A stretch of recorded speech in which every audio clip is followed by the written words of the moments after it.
The day after I got my divorce certificate, I canceled the 10,000 yuan monthly support payment I'd been sending his mother. My ex-husband was busy playing devoted partner at the postpartum care center with his mistress, completely in the dark about what I'd done. He only found out when he finally came home and discovered the house had been sold. His mother ended up on her knees at my door. The very day after the divorce papers came through, I picked up the phone and cut off his mother's monthly support. Zhang Liming still had no idea what was going on. At that point, he was glued to Li Lily's side, stationed at the postpartum center like he'd taken a permanent post. The baby hadn't even arrived yet, and he was already wound up like a toy, spinning around that woman every single day. His family and his own mother had long been the last thing on his mind. But that very afternoon, the messages started coming in, a rapid-fire string of voice messages, one after another.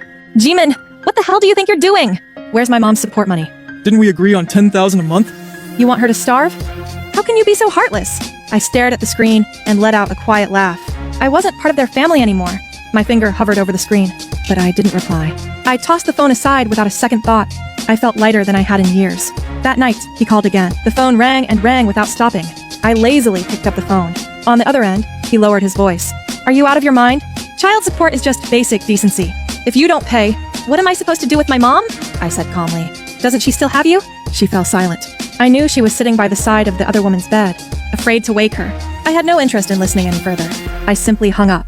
The next day, it wasn't her who blew up, but her mother, Huang Peilan. Early in the morning, she stood blocking the door to my new home. Her tears hadn't dried, and her clothes were rumpled. The moment she saw me, she fell to her knees. Jimin, she begged. I'm begging you. Don't cut off the source of my life. How am I supposed to survive? How can I hold my head high in front of relatives? Neighbors had gathered around, whispering. Isn't her son supposed to be capable? How come he still depends on his wife for money? I heard her son's living with the other woman at a postpartum center. Huang Peilan's face went pale, then flushed. I took a step back, giving her a cold, hard look. Aunt Huang, you've got the wrong person. I'm divorced from Zhang Liming.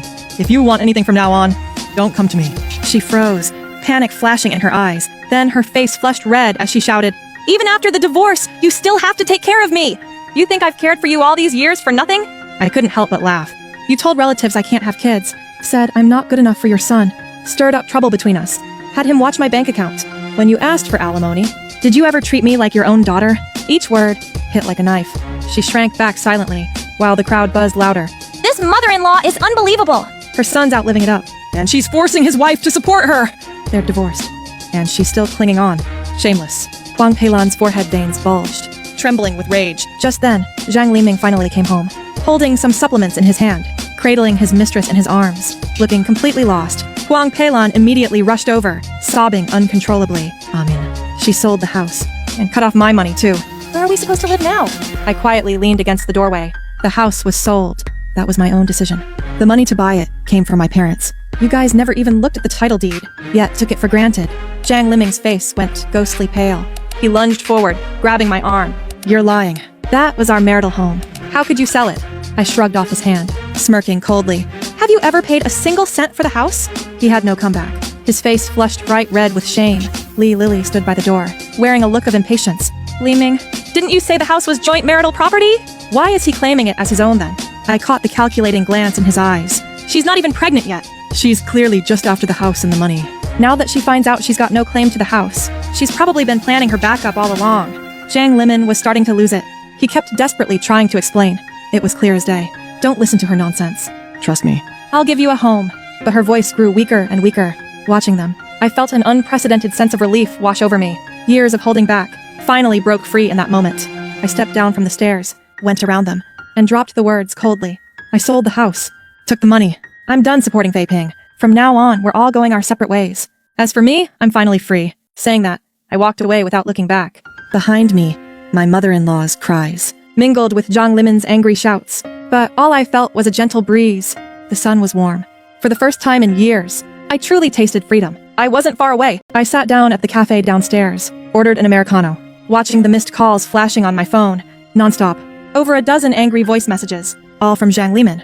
I just smiled lightly, stirring my coffee without a care, feeling as light as air. Less than half an hour later, he came storming over, face dark as thunder, sweating bullets, and slammed down into the chair across from me. Chao Jiamin, are you out of your mind? How could you sell the house? That was our marital home! I looked up, voice calm and steady. When we bought the place, did you ever put in a single cent? He froze for a moment, his expression stiffening. Don't try to weasel out of this. The house was bought after we married, meaning it's marital property. Selling it is like stealing from me. His voice grew louder and louder. It caught the attention of everyone around. I pulled a folder out of my bag, slapped it down on the table with a sharp thud. Inside was the property registration certificate, under the owner's name, It only had my name listed. along with bank transfer records from my parents to the developer. I calmly added, "You were unemployed for 3 months when you bought the place." The moment I said that, he jumped up. "You're ruthless. I've lived here so many years. And now you say you're selling it just like that? Where am I supposed to sleep then?" I kept my expression cool and indifferent. "Auntie Huang, you've really got the math worked out, haven't you? You've lived here all these years. Have you ever paid rent? Who covered the water, electricity, and gas bills? Who bought the furniture and appliances? If we're really going to settle scores, I'd still owe you money." Everyone was silent. Zhang Liman hurriedly tried to smooth things over. "Mom, don't listen to him spouting nonsense, even though the house is in his name. this is our family home where we all live together." He didn't sell it entirely.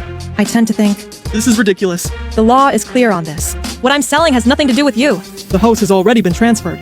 The buyer will take possession tomorrow. You'd better finish work today. Just then, Li Lily strolled over carrying a small bag. She heard every word loud and clear. The smile on her face faded. Her tone cut sharp, liming. "Didn't you say this house belonged to both of you? Shouldn't she have gotten your permission before selling it?" Zhang Liming's face turned pale. He stammered, "Lily, don't misunderstand. I just haven't had a chance to discuss it with her yet." I cut him off, looking Li Lily straight in the eye. "Miss Li, stop dreaming. This house, from start to finish, has nothing to do with her. If you're hoping to gain something from her property, You need to wake up now." Li Lily's expression froze.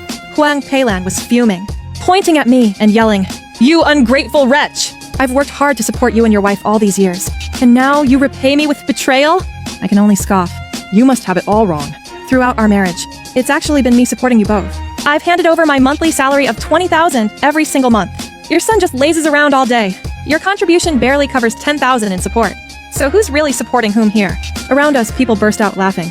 So that's how it is. No wonder he wants a divorce. This mother-in-law has some nerve. Taking money and then turning it back on you like that. Huang Peilan's face flushed with anger. She nearly fainted. Zhang Liman started to panic. Lowering his voice, he said, "Cut it out. We see each other all the time. What's the point of making things so hostile?" I stared at him, my gaze sharp as a blade. "We run into each other all the time?" That was all in the past. Zhang Liming, have you forgotten the day you took your mistress to register your marriage? The divorce papers clearly state the property is not up for division. Why didn't you take a good look before signing? He froze, caught completely off guard. Suddenly he was left speechless. Lily's expression changed completely. She snorted coldly, then turned and walked away. Too annoyed to bother anymore, Zhang Liming hurried after her, still calling out, "Lily, don't go. Let me explain." The scene quickly descended into chaos. Aunt Huang collapsed to the ground, crying her heart out. Good heavens, how did I wind up with such a ruthless daughter-in-law? I cast him a glance, my tone even, but utterly firm. "Aunt Huang, Don't call me your daughter-in-law anymore. I'm divorced from your son." Let's just keep our distance. With that, I closed my folder and turned to leave. Behind me, the crying, shouting, and arguments all collided in turmoil. But for me, none of it mattered anymore. Stepping out of the cafe, I often exhale a breath, This reckoning. finally coming to an end. I had thought that from then on, I'd have nothing more to do with them. But soon, the news found its way to the bowl.